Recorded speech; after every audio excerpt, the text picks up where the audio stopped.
Cari fratelli e sorelle, buongiorno. Back at the Vatican after 6 days in Canada, Pope Francis reflected on his journey to those gathered in St. Peter's Square. I'd like to thank all of those who made this penitential pilgrimage possible. But while the trip is over, the work of reconciliation is not. When the Pope leaves, Indigenous people are still here. We are still doing the labor. We are still saying what we need. That I am deeply sorry. Monday, the Pope apologized to residential school survivors for the first time on their own land.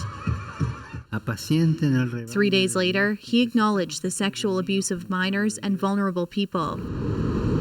Then, on his way back to Rome, he called what happened in the residential school system genocide. Ma ho descritto genocidio, no? It's true, I didn't use the word genocide because it didn't come to mind, he said. E ho chiesto. But I described genocide. Each individual survivor will have to determine for themselves whether the apology was appropriate, fair.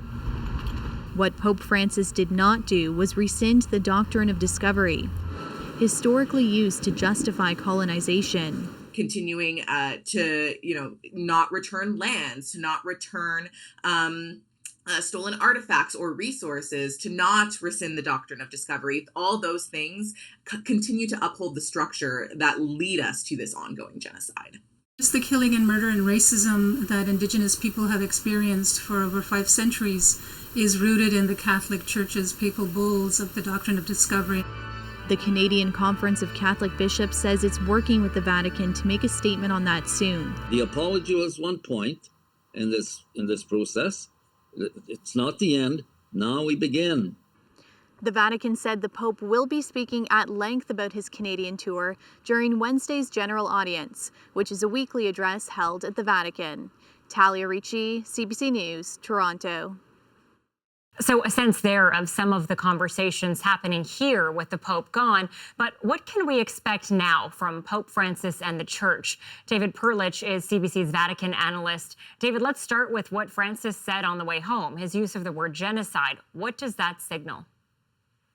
The word genocide is an incredibly powerful word socially, culturally, geopolitically, and I think by using it, Pope Francis has recontextualized and reframed the Catholic Church's responsibility in the reconciliation process. Words have power.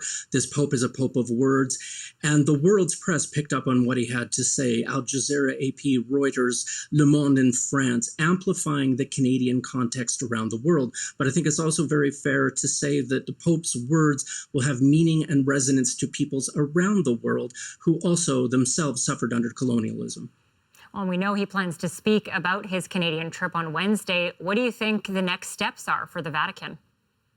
Yes, the Pope has foreshadowed that he plans to speak about his Canadian trip during his Wednesday address. I think we can expect a very thoughtful meditation on the journey, probably rooted in particular in the face-to-face meetings he had with residential school survivors. All that speech, of course, will take place in Rome, but the Vatican expectation is that the future of reconciliation will be here in Canada with the Canadian Catholic Church, that it is the responsibility of the Canadian Church, its bishops, its clergy, and its individual members to engage with Indigenous peoples and together discern a path forward in this. The Pope has made that very clear when he spoke to clergy in Quebec during this trip.